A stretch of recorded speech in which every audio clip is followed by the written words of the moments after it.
L'obsession du président de la République de promouvoir l'économie congolaise ne date pas d'aujourd'hui. Les premières années à la magistrature suprême auguraient déjà plusieurs projets, dont le premier plan quinquennal, avec une bonne dose d'implication dans l'agriculture pour assurer au Congo l'autosuffisance alimentaire et réduire la dépendance alimentaire.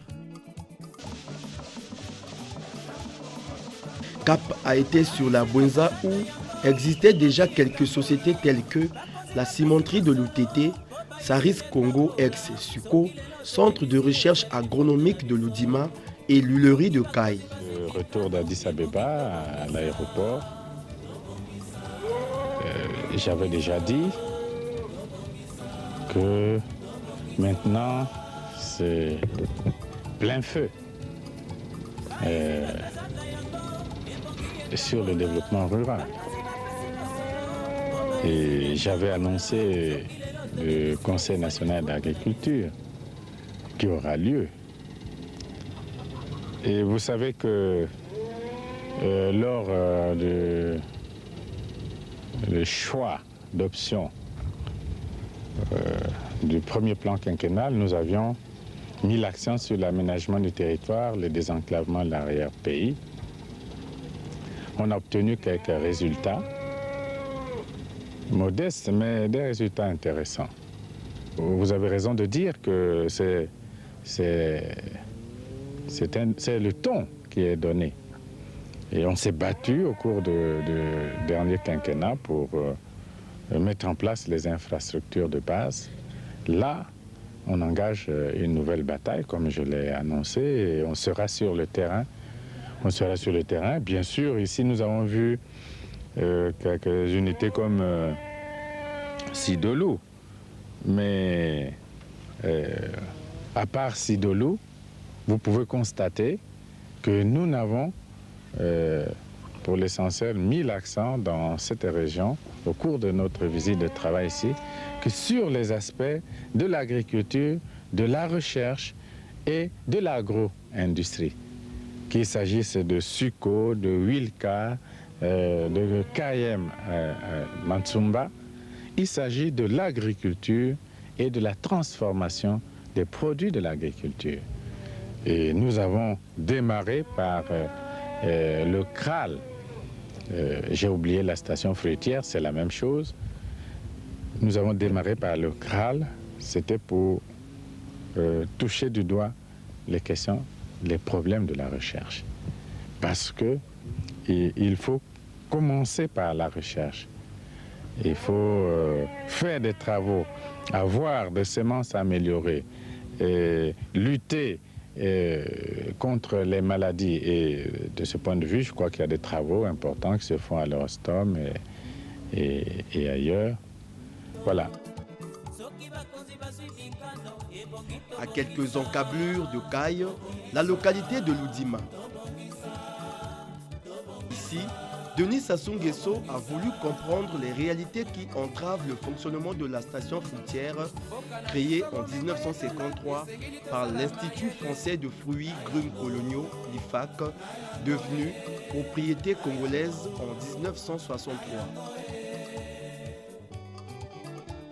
Parmi les structures visitées par le président Denis Sassou Nguesso, le curseur a été pointé sur Ulka dans le district de Caille en raison de l'importance économique qu'elle revêtait.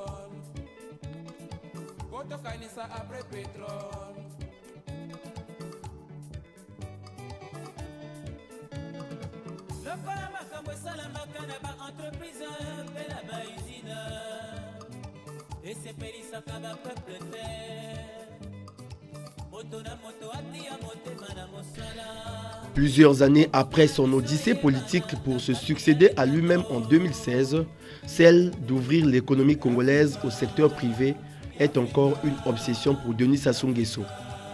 C'est ainsi qu'il énonçait la privatisation de certaines entreprises qui sont aux arrêts. Il s'agit en fait de promouvoir l'investissement privé local et étranger, un des objectifs du projet d'appui à la diversification de l'économie congolaise qui intègre bien le plan national de développement 2012-2016 soutenu dans le projet de société La Marche vers le développement.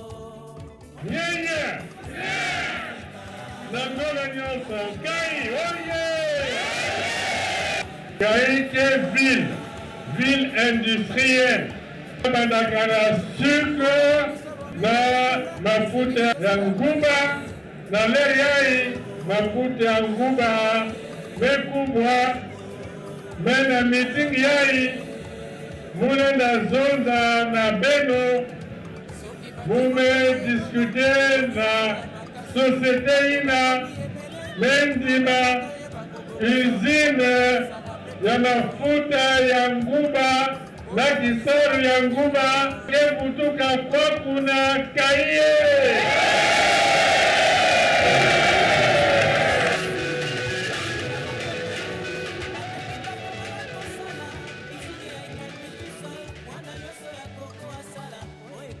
Aujourd'hui, c'est chose faite. Eco Oil Energy, une société privée de droit congolais, nantie d'une expertise acquise après la reprise de Sanga Palm dans la Sanga, vient de répondre à l'appel du président Denis Sassou Nguesso en reprenant la société Ulka et la station fruitière de l'Udima dans un état total de délabrement depuis près de 2 décennies.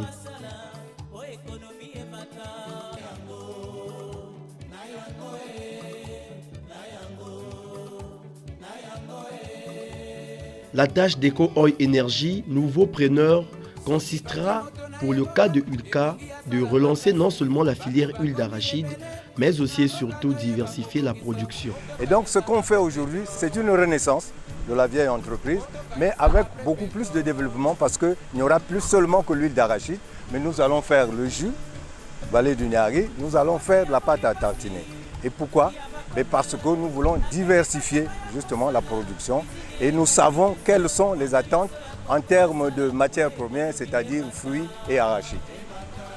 L'extension des activités d'Eco Oil Energy dans la Bunza va générer plus d'emplois directs et indirects.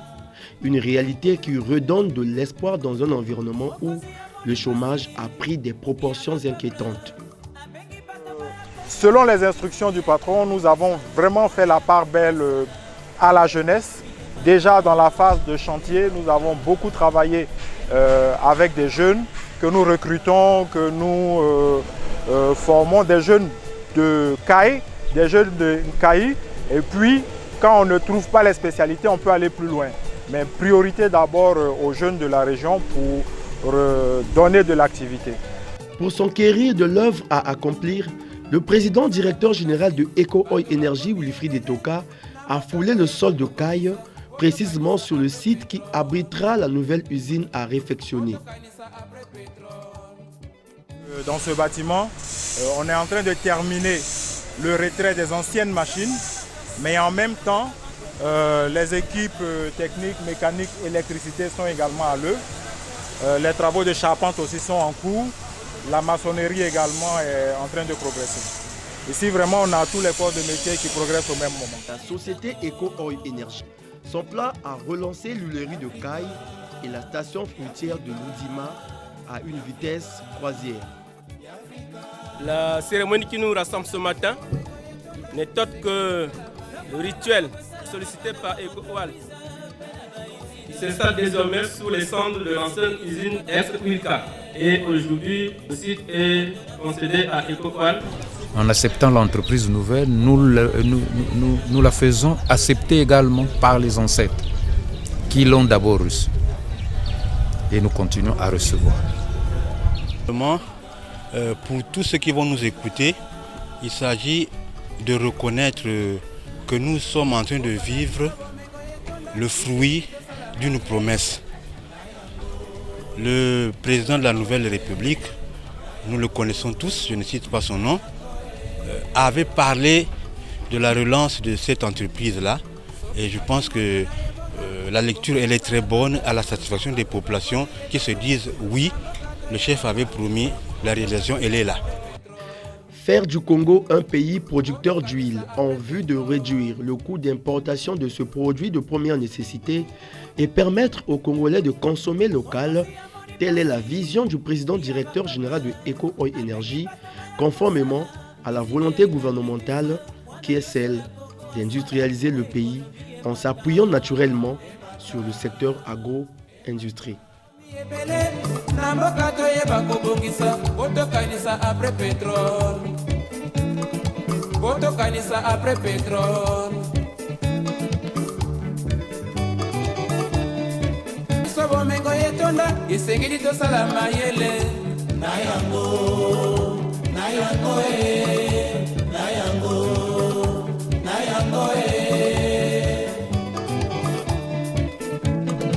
Soki bati moto na ebonga ebongi asala makasi bato bakomi ebele na mboka toyeba kobongisa botokanisa après pétrole